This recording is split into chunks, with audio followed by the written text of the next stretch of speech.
Bapak, bisa kami bertamu sebentar, Pak? Tidak bisa.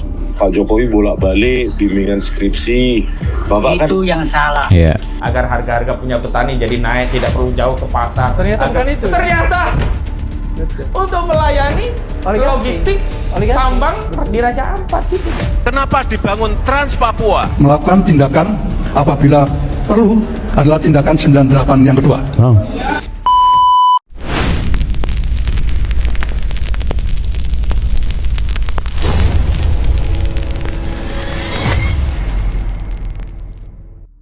Jika kita tidak mengupgrade pengetahuan, tidak kemudian memiliki perasaan dan pikiran yang jauh lebih rasional, kita akan terjebak pada perspektif yang menyesatkan, logika yang keliru, serta banyak sekali informasi yang justru akan membuat kita menjadi gaduh, menjadi tidak mempercayai orang, menjadi pribadi yang sungguh lebih suka berantem ketimbang menjadi pribadi yang harmonis, pribadi yang santun, yang beretika, serta memiliki kemampuan untuk bergaul dengan baik dengan orang lain. Nah, elit-elit kita sekarang sedang mempertontonkan bagaimana menjadi pribadi yang justru naif, justru jahat, ahli fitnah, dan tukang adu domba.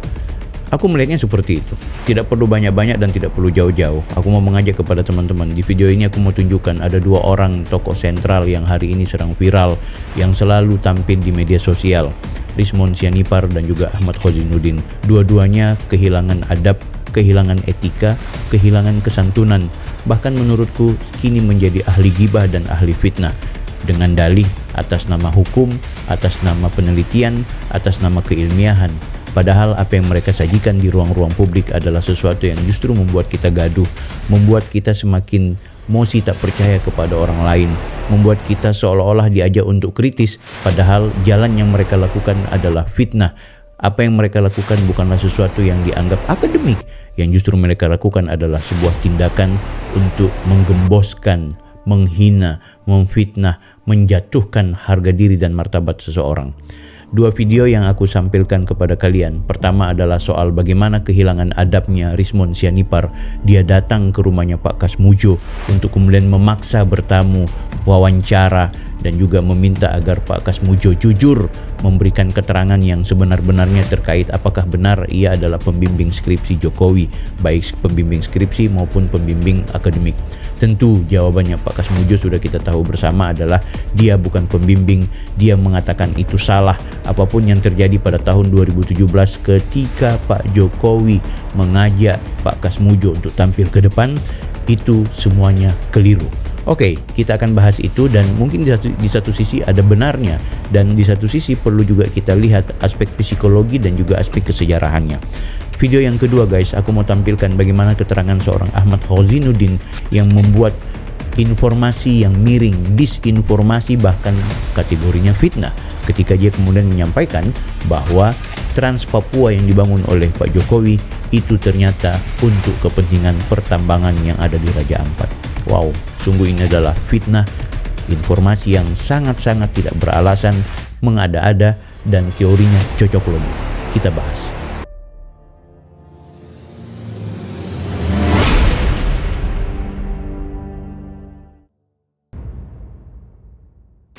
kenalkan Pak, saya Rizmon Sianipar, Pak. Rizmon Sianipar, Pak. Oh iya, Pak. Sehat-sehat, Pak ya. Bapak, bisa kami bertamu sebentar, Pak? Tidak bisa. Oh, Karena tidak nanti bisa. semua urusan tidak boleh di rumah, tidak harus di fakultas. Guys, sudah ditegaskan ya bahwa tidak bisa bertamu. Semua urusan silahkan ke fakultas, ke kampus ya. Tapi tetap nyosor aja ini si Rizmon Sianiparnya. Atau di ya. Oh, jadi enggak Ketentuan. bertanya-tanya biasa-biasa saja, Pak? Enggak bisa. Tidak Oh. jujur. Oh, Maaf ya. Maaf ya, itu sudah ditolak guys. Sudah ditolak ya. sebentar aja, Pak. Anda bisa. Maksa aja guys. Oh, harus ke fakultas, Pak ya? Ya. Tentang ini loh, Pak, pembimbing skripsi itu, Pak. Dia udah masuk. Yang Pembimbing skripsi umurnya harus di atas 50. Ya. harus di atas waktu 50. waktu Bukan Pak, yang tahun 2017 kan Bapak tampil di TV bersama Pak Jokowi. Bapak kan di situ Pak Jokowi mengatakan Pak Jokowi bolak-balik bimbingan skripsi. Bapak kan itu yang salah. Ya. iya Pak. Salah itu. Iya Pak, bentar lah Pak. Biar ini untuk negara Pak. Saya baru 3B sudah bisa bimbing. Ya. Bapak saat itu berarti bukan pembimbing skripsi, Jelas bukan. bukan pembimbing akademik. Bukan. Ya. Pembimbing akademik pun bukan Pak. Oh bentar lah Pak. Maaf. Nggak percaya. Kita mau mendoakan Buya supaya Bapak sehat-sehat dan supaya nanti di persidangan dilancarkan ya Buya, supaya terbongkar kebenaran Buya. Santana TV mengaku pers tapi oke, tidak apa-apa guys. Ini informasi yang bagus menurut aku. Ini tapi kita perlu bahas. Kita nggak perlu bikin pembelaan kepada Pak Jokowi, nggak perlu. Kalau memang Pak Kasmujo merasa bahwa dia menganggap apa yang dilakukan oleh Pak Jokowi itu adalah salah pada tahun 2017, kita harus akui itu. Ya kan, tapi apakah kemudian ini dicocokkan dengan Pak Jokowi melakukan pembohongan publik, atau Pak Jokowi ini dia mengatakan tersebut sehingga membenarkan dia benar-benar lulus di UGM, dia memiliki ijazah asli, dia menyusun skripsi? Kita harus kemudian menggali ini lebih jauh ya. Sebenarnya persoalan Pak Kasmujo ini udah selesai, udah banyak yang kemudian memberikan keterangan, banyak yang memberikan pembelaan, termasuk kuasa hukumnya Pak Jokowi ya, dan juga Pak Jokowi itu sendiri. Kenapa akhirnya Pak Jokowi memperkenalkan Pak Kasmujo ini sebagai pembimbing yang dia sebutkan yang berhasil ikut memberikan bantuan kepada Pak Jokowi sehingga bisa menyelesaikan skripsi. Guys, kita juga harus membaca aspek psikologi. Yang jangan dilupakan adalah ada teori misinterpretasi, ada mispersepsi, dan juga ada kesalahan informasi. Itu perlu kita pahami bersama. Sehingga itu kita tidak kemudian langsung memvonis seseorang melakukan tindakan pembohongan. Itu harus demikian. Ini bukan soal pembelaan ke Pak Jokowi ya, no. Tapi kita harus mempelajari aspek khusus. Aspek khusus dalam konteks kenapa Pak Jokowi di saat 2017 itu mengundang Pak Kasmujo. Aku membacanya begini guys, Pak Kasmujo adalah satu-satunya dosen yang masih hidup di eranya Pak Jokowi memimpin presiden ketika di 2017. Itu harus diakui, sehingga itu Pak Kasmujo lah yang diberikan kesempatan. Di 2017 itu sekaligus dia ingin menegaskan kepada ruang publik bahwa gue ini betul-betul lulusan Fakultas Kehutanan. Ini buktinya ada Pak Kasmujo. Ini ada orang yang saya itu bolak-balik ke dia, kadang-kadang meminta bimbingan skripsi. Itu kan bukan berarti dalam konteks bahwa secara resmi dia adalah seorang pembimbing akademik formal atau dia pembimbing skripsi secara formal, karena memang membimbing skripsi menjadi pembimbing akademik itu punya syarat-syarat khusus. Tapi kalaupun kemudian Pak Jokowi memposisikan beliau sebagai dosen yang diminta untuk memberikan bantuan dalam konteks bimbingan skripsi, dalam konteks memberikan masukan-masukan termasuk dalam hal perkuliahan, itu adalah hal yang wajar. Tidak sedikit di antara kita yang kebetulan pernah kuliah pasti memiliki teman-teman dosen atau senior-senior yang kebetulan menjadi dosen atau dosen-dosen yang akrab dengan kita untuk kita mintai keterangan, mintai pendapat, mintai petunjuk. Dan hal yang wajar kalau kemudian Pak Jokowi itu mengundang Pak Kasmujo. Aku pasti akan berpikir bahwa kalau seandainya selain Pak Kasmujo ada orang lain, ada dosen lain, bahkan termasuk Prof. Ahmad Sumitro ada, pasti akan diundang atau dipanggil oleh Pak Jokowi guys. Itu satu hal.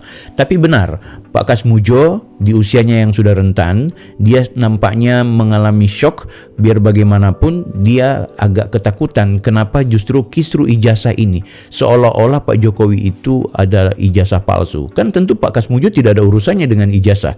Pak Kasmujo tidak ada urusannya soal apakah Jokowi lulus dan tidak lulus. Yang dia tahu adalah Pak Kasmujo itu memiliki mahasiswa atau yang dia sebut murid yang namanya adalah Joko Widodo. Tapi ketika di usia seperti ini kemudian diributkan bahwa Pak Jokowi melakukan pembohongan dan lain-lain sebagainya, ini membuat Pak Kasmujo itu pasti shock guys, sehingga itu dia tidak mau memberikan keterangan lebih, dan ketakutan dia sampai pun dia langsung mengeluarkan pernyataan bahwa pernyataan yang disampaikan oleh Pak Jokowi itu adalah salah kalau yang dimaksud bahwa dia adalah pembimbing skripsi. Tapi Pak Kasmujo lupa bahwa yang disampaikan oleh Pak Jokowi bahwa yang namanya Kasmujo sudah membantu Pak Jokowi sehingga dia pun bisa menyelesaikan skripsi. Oh, tidak salah, dia tidak pernah bolak-balik apa semua. Ya, tinggal kita lihat apakah ini benar-benar kebohongan yang dilakukan oleh Pak Jokowi atau misinterpretasi, mispersepsi apa yang menjadi maksud dikandung itu. Aku yakin dan percaya kalau Pak Kasmujo orangnya dalam keadaan sehat, masih dalam keadaan prima, masih dalam keadaan muda, dia bisa memberikan keterangan yang jauh lebih padat, jauh lebih jelas. Tapi ingat, dia orang yang sudah tua. Anda bayangkan di usianya seperti itu pun belum lama ini dia terjatuh dan akhirnya wajahnya lebam dan juga dia perlu dirawat. Di saat-saat seperti itu, Rismond tanpa sopan santun kemudian mengunjungi rumah Bapak Kasmujo dalam rangka mengulik-ngulik sesuatu yang justru hanya akan membuat orang yang tua itu akan semakin sakit. Saya tidak tahu apakah ini tidak beretika atau tidak, tapi dalam bacaan saya ini adalah perbuatan yang galil adab, perbuatan yang tidak beradab guys, apalagi memaksakan kehendak dan membuat siaran langsung tanpa kemudian meminta izin. Anda kalau mau memfoto, mengambil gambar seseorang, Anda harus izin guys. Kalau tidak, maka Anda sebenarnya bisa dikategorikan selain tidak beretika, itu melanggar hukum. Orang yang bertamu tapi ditolak oleh tuan rumah untuk masuk ke rumah untuk bertamu, tapi memaksakan bahkan sampai dengan mengeluarkan atau mempertanyakan sesuatu, apalagi dia bukan pejabat publik, apalagi dia bukan orang yang sebenarnya diwajibkan atau diharuskan untuk meminta atau dimintai keterangan di luar pengadilan, maka sesungguhnya perbuatan itu adalah perbuatan melanggar hukum, berpotensi itu kategori pidana.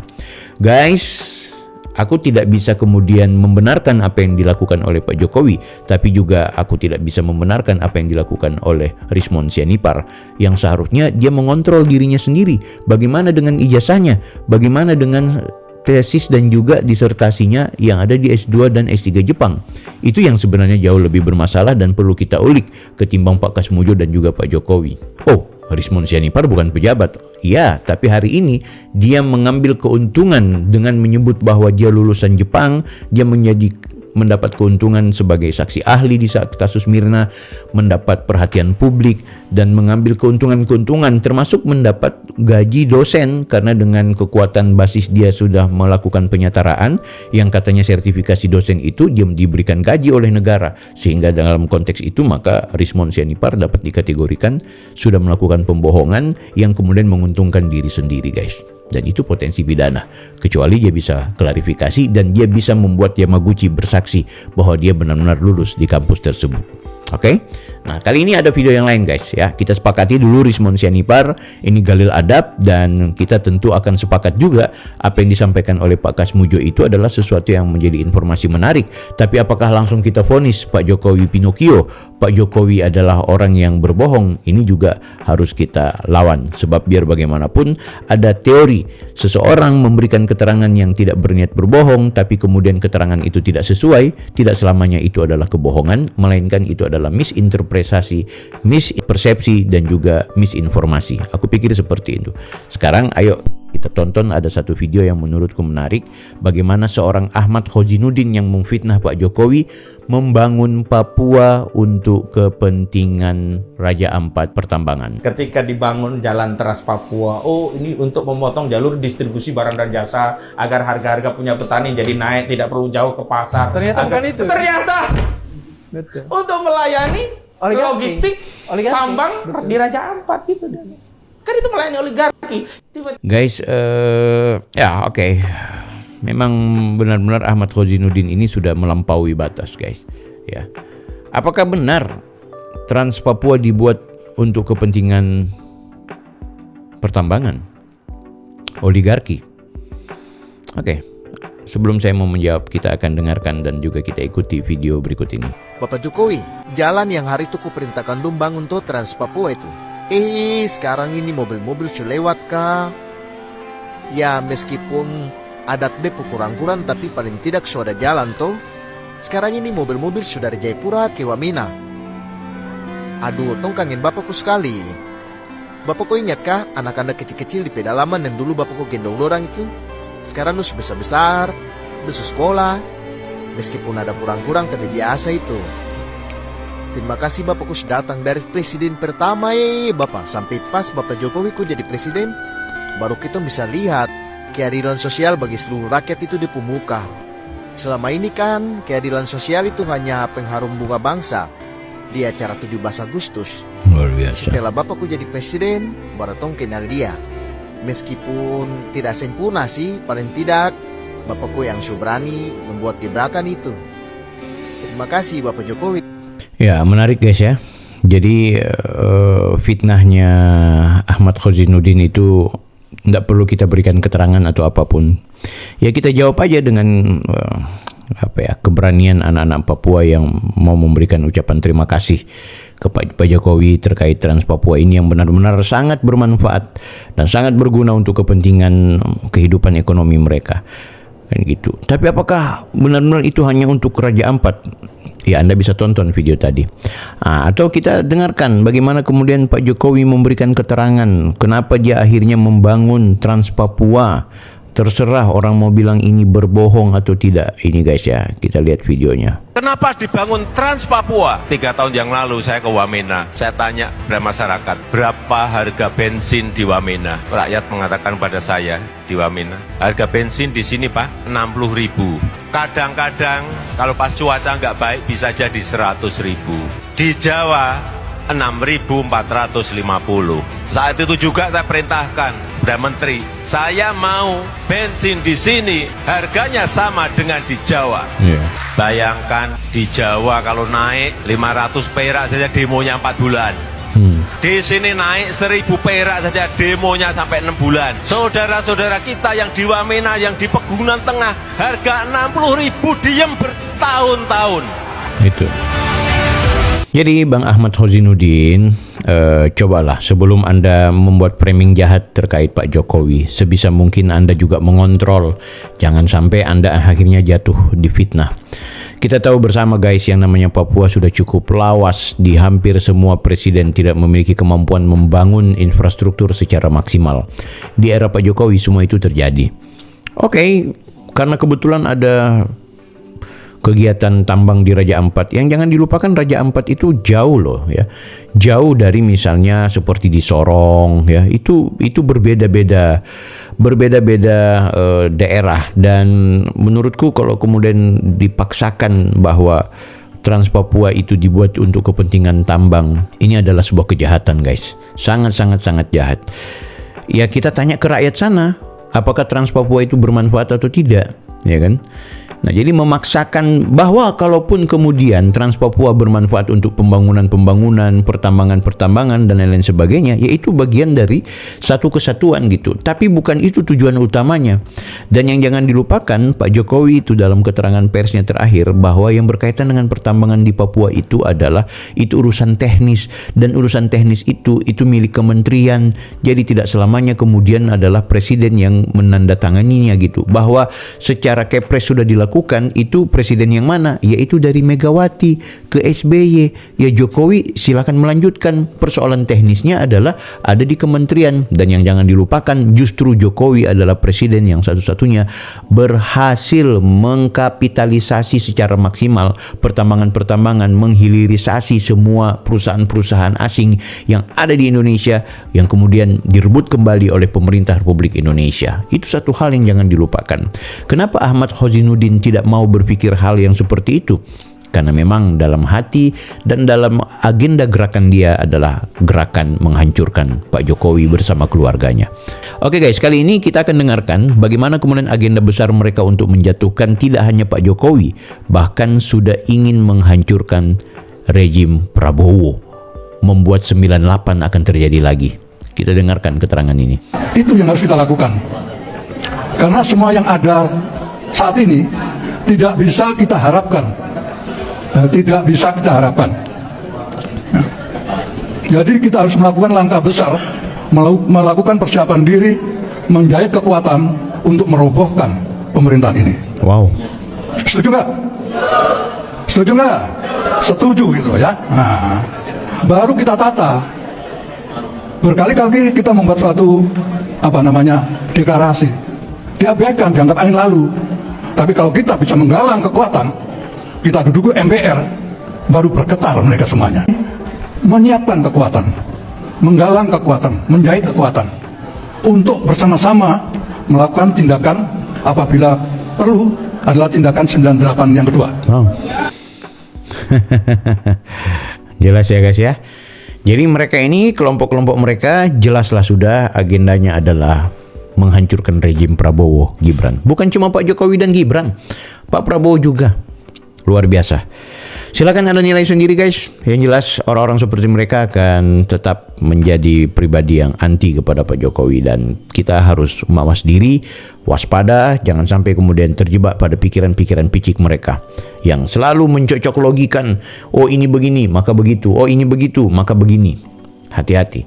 Teori cocok logi mereka adalah framing jahat yang hanya dalam pikiran dan hati mereka adalah kebencian dan mau menghancurkan rejim pemerintahan Prabowo Gibran, termasuk menggemboskan seorang Joko Widodo. Tapi ingat, rakyat jauh lebih banyak menghormati Prabowo, mencintai Gibran, dan sangat memberikan penghormatan setinggi-tingginya kepada Bapak Joko Widodo.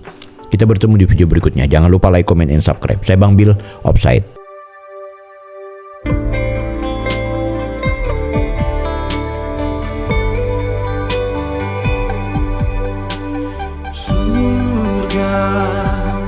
Jalannya ada di dunia.